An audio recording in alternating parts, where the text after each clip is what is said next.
My name is Taylor French. I work for Song Trust. I'm a client services associate there, and we're so excited. Thank you so much for joining us for celebrating Black History with BIMA. Courtney, before I let you introduce yourself, let me just let everybody know that Courtney and I are joining from the New York metropolitan area. So we acknowledge that we are on the traditional territory and homelands of the Munsee, Lenape, Canarsie, and Wappinger people. Courtney, introduce yourself. Great. Oh, yeah. So my name is Courtney Moriarty. I am a senior digital rights manager at PEX. And before that, I worked with A2IM to start BIMA. But I worked at A2IM for about 3 years, and I started BIMA right before I left. Before that, I was at an independent record label called Razor and Tie. And they're part of Concord. So I've been in the independent music industry for the past like 6-7 years. So I've built my career around helping independent labels and artists protect the value of their copyrights. And we've worked with Song Trust a lot in the past. Hopefully with PEX we'll continue to work with Song Trust in the future. And that's me in a pretty small nutshell. I'm excited to be here. Awesome. Thank you again so much for joining us. That all sounds great. With that great knowledge that you have, can you tell us a little bit more about what Black History Month and Black History means to you? Well, it's definitely Black History Month has always, been a part of my life, when you're growing up and you're in, public school in America, and you take a month to learn about things that you should be learning all the time, right? So it's definitely, I always look forward to seeing what new thing I'm going to learn in Black History Month that I should have known before. And A2IM decided to launch BIMA in Black History Month, obviously, as to give even more significance to this program that already had a lot of thought and work put behind it. So Black History Month it's a perfect time to highlight what we should be highlighting all the time, and also to note that we should be highlighting this stuff all the time. It's definitely a great reminder. So for those of you who don't know, A2IM's fellowship initiative is the Black Independent Music Accelerator Program, or BIMA, as we like to call it. And tell us a little bit, few more details about, why A2IM, and particularly yourself, decided to start BIMA, and, why is it so important? Yeah, of course. So obviously, the events of 2020 took a huge toll on everybody. And A2IM is a group of very dedicated and sensitive individuals. So there's always, before 2020, there was always the idea, what are we doing to diversify this organization? What are we doing to really put the work into making A2IM a more inclusive space? And then with all the events of 2020, that mindset just kind of got pushed further into the forefront of the organization's mindset. And then I was actually on maternity leave for a few months in 2020. So when I got back, we were like, okay, I got back from maternity leave, and I was ready to jump back in, and there was always what are we gonna do? What can we do? What do we need? And I kind of had this renewed vigor for work after being out of work for a few months, and I was like, all right, let's go, let's do this. So last year we were like, okay, so what can we do to actually make this a reality? And BIMA came from that. So there was a real desire and real need to, we have to not only ask for more diversity within our organization, but make more diversity in our organization. Because it's when you are working in an industry where you can't really see yourself, it's hard to actually break into that industry. So A2IM, like, we're gonna really put a spotlight on these businesses that are going to be huge contributors to the independent music industry. And that's how BIMA came about. That's amazing. And so what are the benefits for, say, a BIMA fellow? Yeah. So when a fellow is accepted into BIMA, and there is an application process, last year we had a couple hundred applicants, and we narrowed that down to 30 for the first iteration of BIMA. Each fellow got, first of all, subsidized dues to A2IM, which is provided by the sponsors, like Song Trust. So subsidized dues, so that immediately tore down a barrier because there is a financial commitment to join A2IM. So for record labels, that's $1,000 a year. For associate members, it's any kind of business that is in the music industry or related to it, but doesn't necessarily own master recordings, it's $2,500. So right off the bat, that barrier was knocked down. So that's the first benefit. There's also a lot of programming that was specific to the BIMA fellows, as far as workshops with major DSPs. I believe Song Trust did one.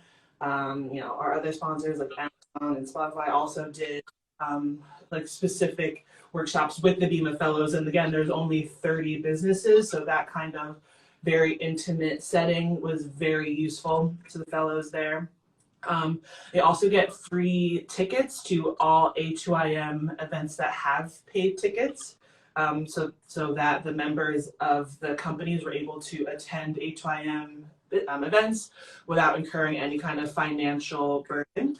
And then on top of that, they just got all the other benefits of being an A2IM member. So access to the community, availability of the A2IM team, be able to ask questions and access the network. So yeah, being a BIMA fellow, definitely for an independent music business, there is definitely a lot of it. And for those of you who are watching, if you have any questions, please feel free to drop them in the chat. Courtney will be taking some at the end. So we'd love to hear a little bit more about what the current fellows have been working on this past year. Yeah, so each of the businesses that are part of BIMA, obviously most of them are record labels. So a lot of them, are working on, releasing music, right? and kind of navigating the landscape of releasing music in the current, climate of the industry. So that was, a really big part of what they were working on. I know, we had I saw an event from, for example, one of the fellows, Loretta Records. They had a really cool event in downtown Los Angeles that I unfortunately could not attend because I do not live in Los Angeles. But all of these businesses are kind of, they're working on releasing their music. So I wish I could have a more specific kind of answer to that. But A2IM's goal is to help music businesses succeed at what they're already doing. So, we're working on getting them paid for the use of their copyrights and and all that good stuff there. And we know how important that part is. So is there anything followers or viewers of this live might be able to do specifically to get involved with BIMA or to support the fellows, allies, that sort of thing?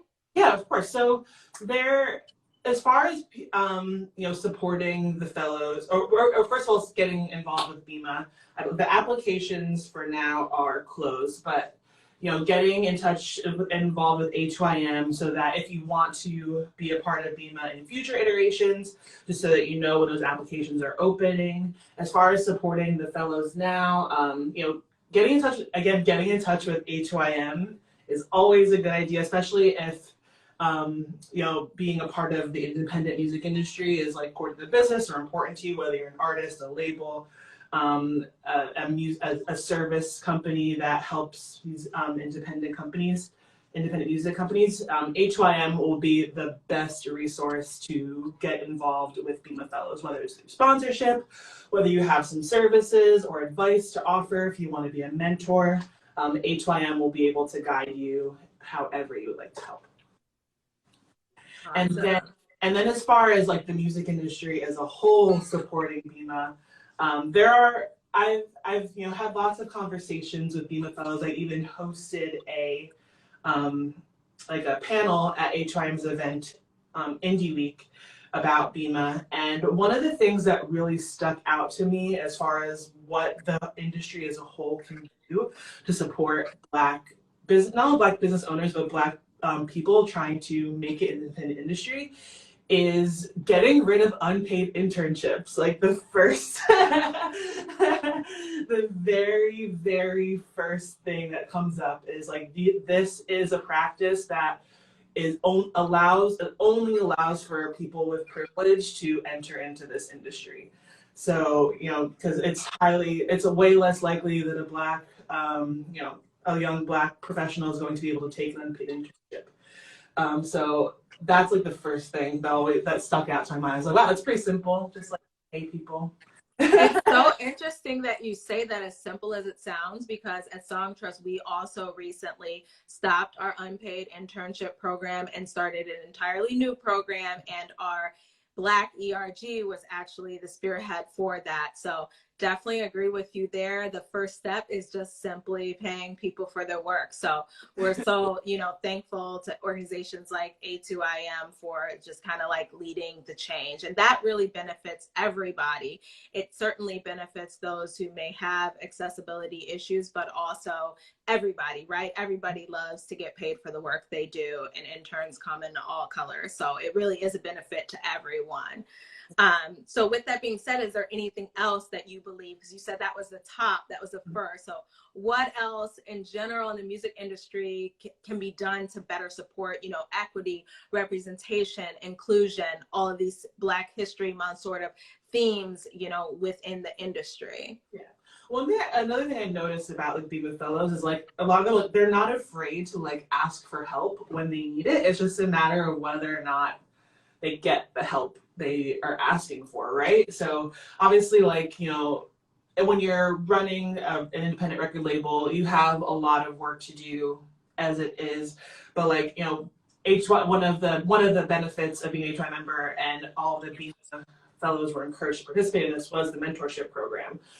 So, like being able to like reach out, like if you have some knowledge that you can share that maybe what is not knowledge that like a Black business owner might already have, or if you have network connections that you're able to, facilitate, like just like offering your hand and like pulling someone up, especially in the independent industry, like a rising tide like lifts all the boats, as like cliche and corny as that may sound. Like the more people who know and are able to be in the network, the bigger the independent industry becomes, and the more power we ultimately have, right? So that, I think, is another, just, as simple as it sounds, just like if someone reaches out to you for help, like help them.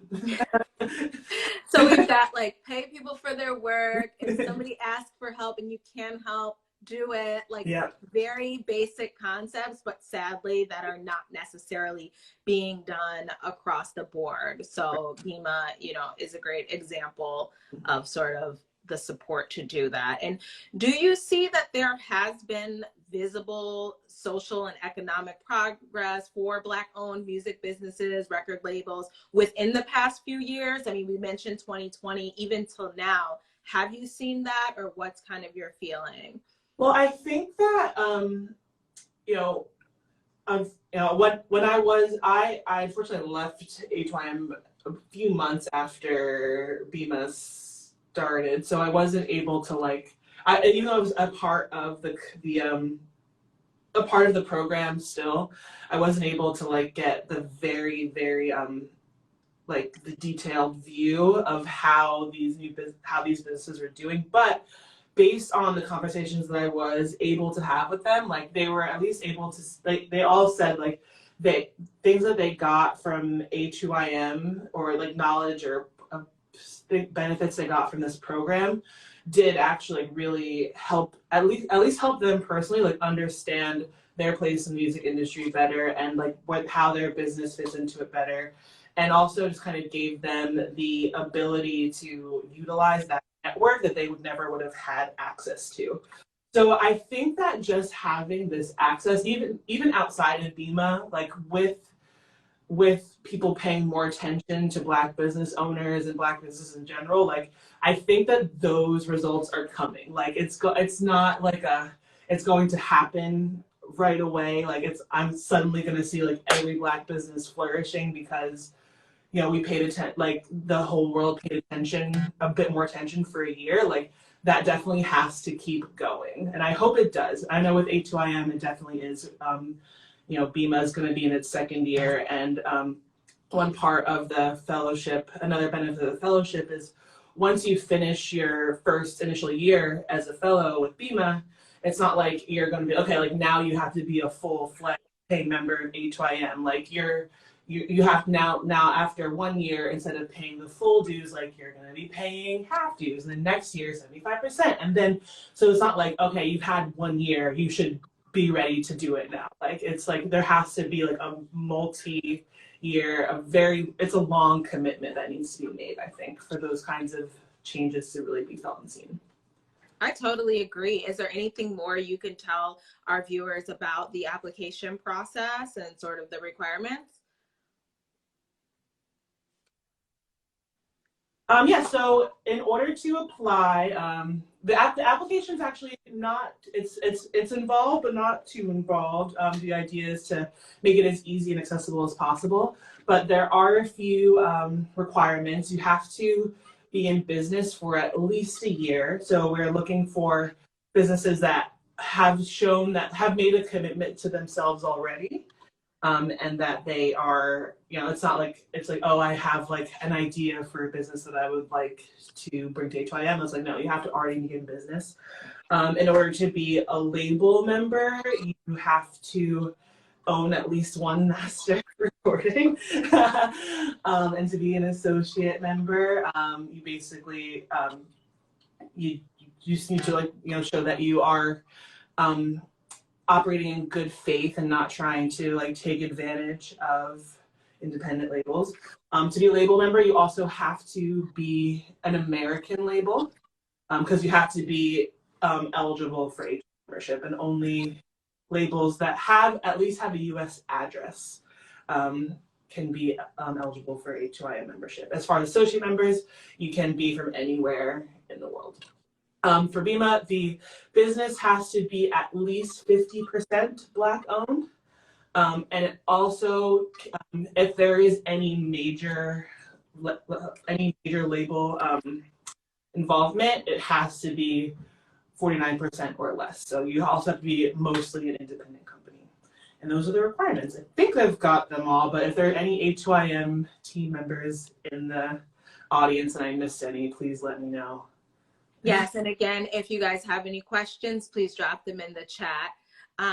Do you have any general tips, just from one to another for Black creators or businesses looking to grow in the music industry?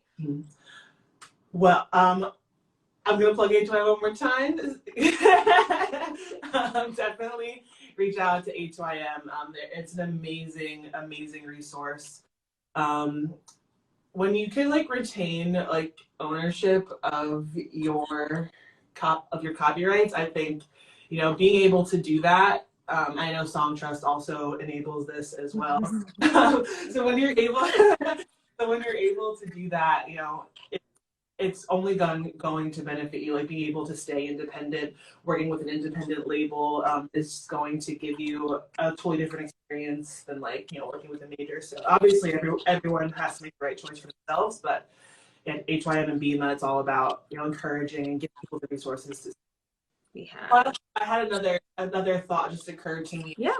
Ask any good advice for Black creators, or there are so many tools out there that are available for use, and I know that the business of music for someone who loves to make music can often seem just very daunting and don't want to deal with it. Like you just want to like make your music and put it out in the world. But you don't realize like how much work needs to go into to actually getting paid for music, right? So utilizing tools and finding out what tools you need and which tools are the best tools for you, I think is probably like one of the single best pieces of advice I can give. I know at PEX, like we are enabling rights holders to monitor their copyrights across the entire internet and control how it's used across any UGC platform that uses PEX. So like if you're someone whose content's being used in UGC platforms, like you should be looking into tools like that. Or if you're, if you don't know anything about if you need to know more about publishing, you should be reaching out to Song Trust, right? So it's, publishing administration is one of the great mysteries, but especially when it comes to like independent creators, right? So just like knowing what tools you should be using, I think is a really important. Yep, and organizations like Song Trust and A2IM and PEX can help with that. Someone did ask, aside from being in the US, because of course it is the American Association of Independent Music, and being like a business owner, a label owner, what are the other requirements for the application? We mentioned like percentages of ownership and things like that. But aside from having the business, it being Black owned, it going, what else do they need? So the application actually is very self-contained. So you go to a2im.org/BIMA when the applications are open, and you see that the application, like everything that you need to do is in there. Because again, the goal is to make this process very accessible. Like obviously we want people like serious applicants, but we don't want it to be such a difficult application that it becomes not doable, right? So besides being a Black-owned or majorly Black-owned business, mostly independent in the United States, or at least with a U.S. address, you just got to fill out the application. Amazing. And that I should mention, like applications are closed for this year, but signing up for A2IM's newsletter or just to the website will let you know those applications open up again. And you'll also be able to see which businesses are going to be part of BIMA this year and which ones have been a part of BIMA in the past. So it's always possible to like reach out to the fellows and say like, hey, like I saw that you're in BIMA, I'm thinking about applying next year. Like how is your application? Can I see it? Like it's not a closed club. Like it's a very inclusive. Yeah, exactly. Well, thank you again, Courtney, so much for joining us. Thanks to A2IM, BIMA, and of course Song Trust for joining us today. Thank you, everyone, and in honor of Black History Month. Thank you.